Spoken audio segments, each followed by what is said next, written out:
Well, to shed more light on the latest aviation policy requiring all passengers to switch off phones completely during flights instead of leaving them on airplane mode, we are now joined by Michael Achimugu.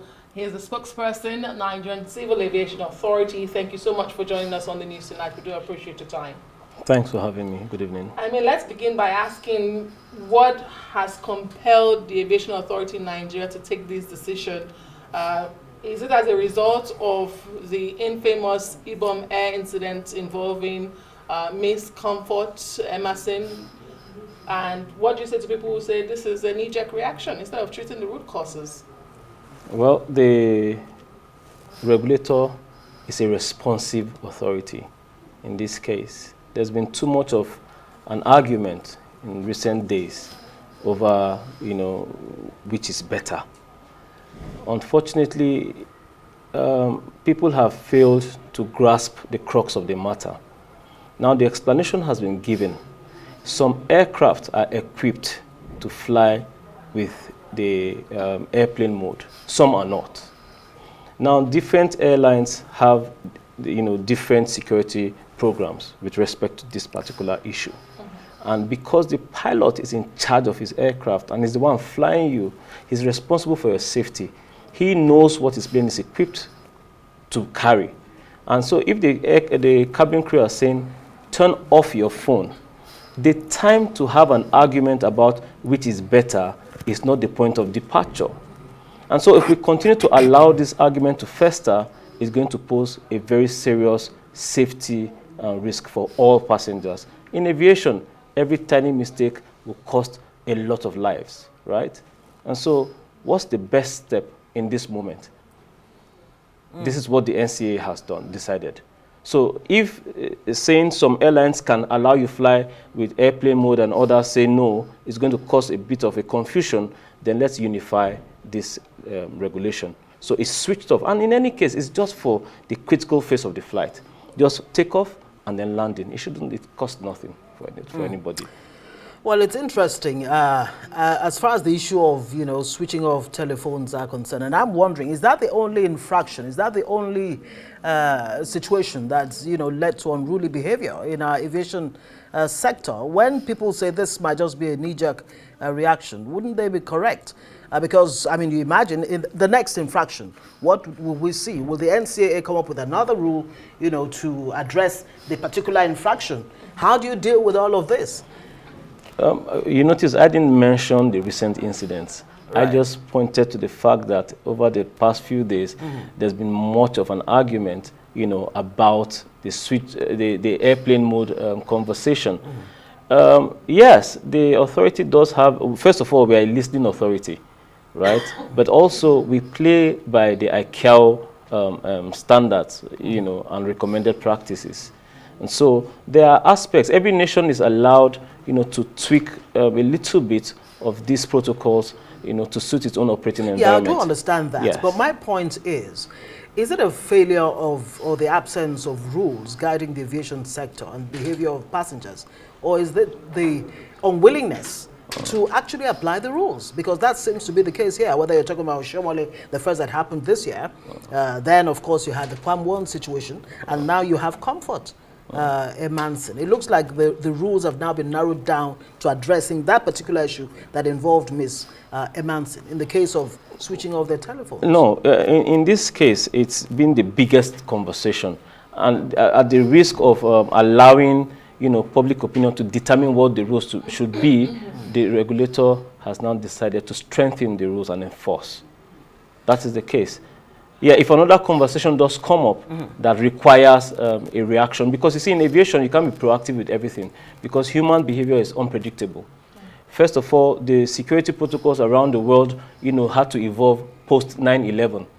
Would you say that was a knee-jerk reaction too? As technology advances, conversations come up, rules change. Okay. Yes. Because that's what I was asking about root causes. ICAO did say these infractions vary from seat belt to switching off of phones to shoving and all of that. But let me ask you, this policy, is it for Nigerian airlines only or for the Nigerian airspace?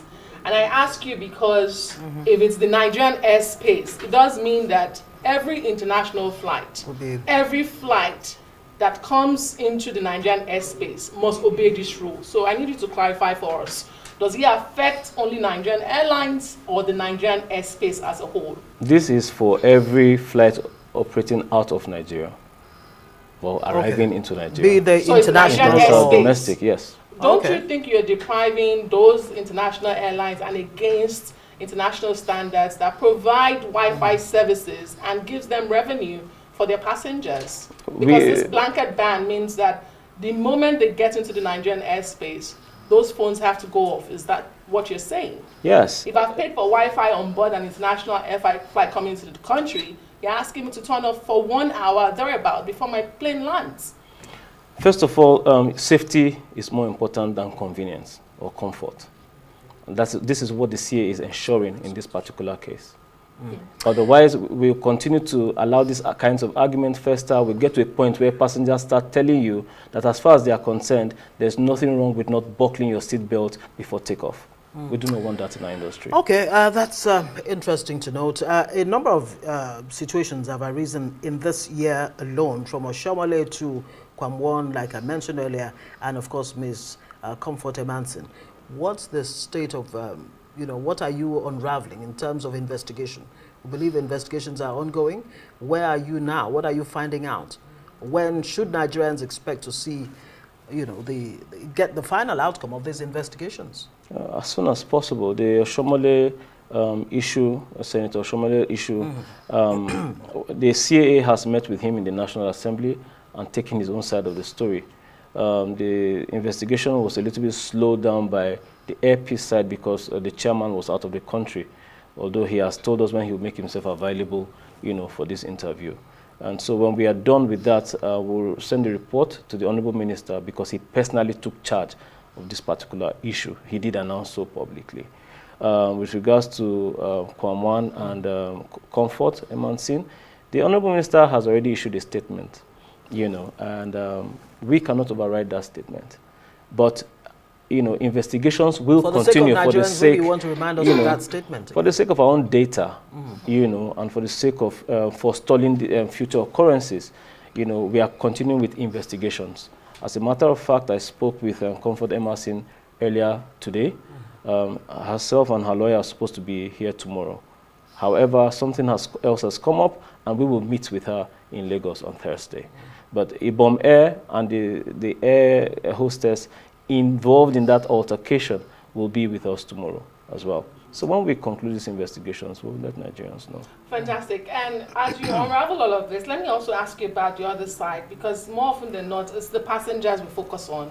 How about the service providers, the airlines, beg your pardon, from security, from the airport, the services you receive at the airport, from the screening to boarding and all of that? How is the NCAA ensuring that, they don't become the provocators in these instances? I know the Honorable Minister mentioned some retreats to train and retrain, but beyond that, what have you seen in all of these cases?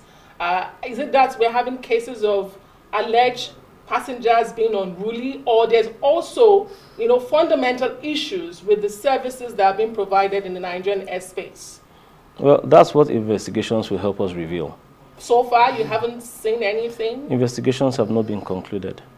But it's are you possible, investigating that side because some of the questions raised. Yes. It's why I said earlier, that I am happy when issues like this come up, because it gives us an opportunity to test the system. Down the entire chain, what happened? Who was wrong? Who did not do their duty properly? Yesterday, my DGCA, Captain Chris Nadomo, had met with FAN, Aviation Security, to ask them questions and also to issue directives, and suggestions on how to improve, their operations. However, specifically with these cases, there's CCTV footage to be examined, there's witness statements to be taken down, and then we'll conclude investigations before we're able to say, look, you did wrong. Did you let this guy pass through with this flask even though it had liquid in it? Whatever turns up, we will deal with. Hopefully, the airlines themselves, when they, offend passengers, there's no better way to put it, with delayed flights, cancellations and all of that, that there are punitive measures to address you know, those airlines, the airing airlines. Michael Achimugu, Director, Consumer Protection, NCAA, and of course, spokesman of the NCAA. Thank you very much for joining us.